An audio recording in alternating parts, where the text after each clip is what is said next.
Guys നോക്കൂ, മേപ്പാടി ബിംസിലേക്കുള്ള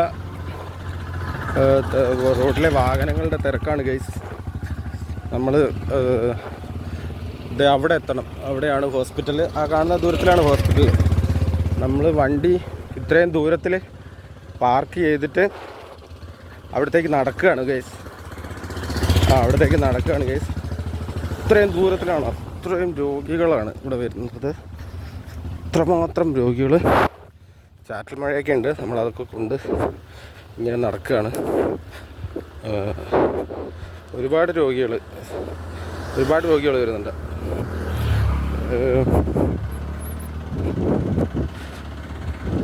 ഒരു നല്ല അറ്റ്മോസ്ഫിയറുള്ള ഏരിയയാണ്. ചാറ്റൽ മഴയുണ്ട്. രോഗിക്ക് ഏറ്റവും കൂടുതൽ സമാധാനം വേണ്ട ഒരു അന്തരീക്ഷം ഇവിടെ ഉണ്ട്. രോഗിക്ക് സമാധാനം. പണ്ട് ഇത് തേയിലയൊക്കെയുള്ള സ്ഥലമായിരുന്നു. ഒരുപാട് തേയിലയൊക്കെ ഉള്ള സ്ഥലമായിരുന്നു ഗൈസ്. പഠിക്കുന്ന പിള്ളേരാണ് വരുന്നത്. നേഴ്സിംഗ് പഠിക്കുന്ന പിള്ളേരും ഒക്കെ ആയിട്ട് വലിയൊരു കവാടം. വലിയൊരു കവാടമുണ്ട്. 20 കിലോമീറ്റർ സ്പീഡ് ലിമിറ്റ്. എൻട്രി. നല്ല ഒരു വെള്ളം ചാടുന്ന രീതിയിലാക്കി വെച്ച് എൻട്രി. ഇപ്പോൾ കണ്ണൂരിൽ നിന്ന് വരുന്ന ഒരു ബസ് ഇപ്പോൾ കാണുകയുണ്ടായി. KL 15 99 35. അത് നമ്മൾ നെടുമ്പോയി ഭാഗത്തുനിന്നൊക്കെ ബസ്സിനെ കാണാറുണ്ട്. ബസ് 1 മണിക്കാണ് കേട്ടോ ഇവിടെ എത്തുന്നത്. ഞാൻ 9:20 നെടുമ്പോയി നിന്നാണ് ആ ബസ് കാണാറ്.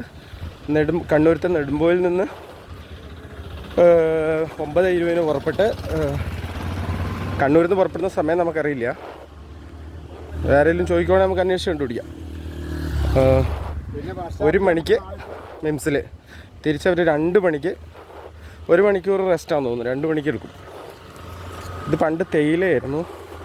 ഫുള്ള് തേയിലക്കാടായിരുന്നു. തേയില എസ്റ്റേറ്റ് തൊഴിലാളികളൊക്കെയുള്ള സ്ഥലമായതുകൊണ്ട് ഇവിടെ നമ്മുടെ പ്രധാനമന്ത്രിയുടെ ഇൻഷുറൻസൊക്കെ അപ്രൂവ്ഡാണ്. ആ സമയത്ത് ഇത് സ്റ്റാർട്ട് ചെയ്യുന്ന സമയത്ത് പ്രധാനമന്ത്രിയുടെ ഇത് ഇവിടെ അപ്രൂവ്ഡാണ്. ഈ ആരോഗ്യ ഇൻഷുറൻസ് അപ്രൂവ്ഡാണ്. 5 ലക്ഷം രൂപയുടെ ചികിത്സ നമുക്കിവിടെ കിട്ടും. ഒരുപാട് ഫെസിലിറ്റി ഉണ്ട്. എല്ലാ ഡിപ്പാർട്ട്മെൻറ്റും ഉണ്ട്. സകലമാന ഡിപ്പാർട്ട്മെൻറ്റും ഉണ്ട്.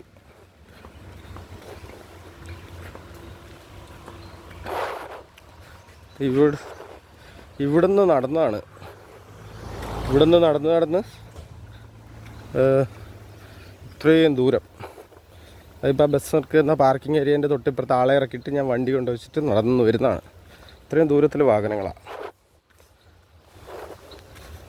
ഇപ്പോൾ ഹോട്ടലുകളെ പോലെ തന്നെ രോഗികളും കൂടുന്നു എന്ന് വേണം പറയാൻ, പൂർണ്ണമായിട്ടും. ഇപ്പോൾ കുറച്ച് തിരക്കുള്ളതുകൊണ്ട് ഞാൻ വീഡിയോ എൻഡ് ചെയ്യുകയാണ്.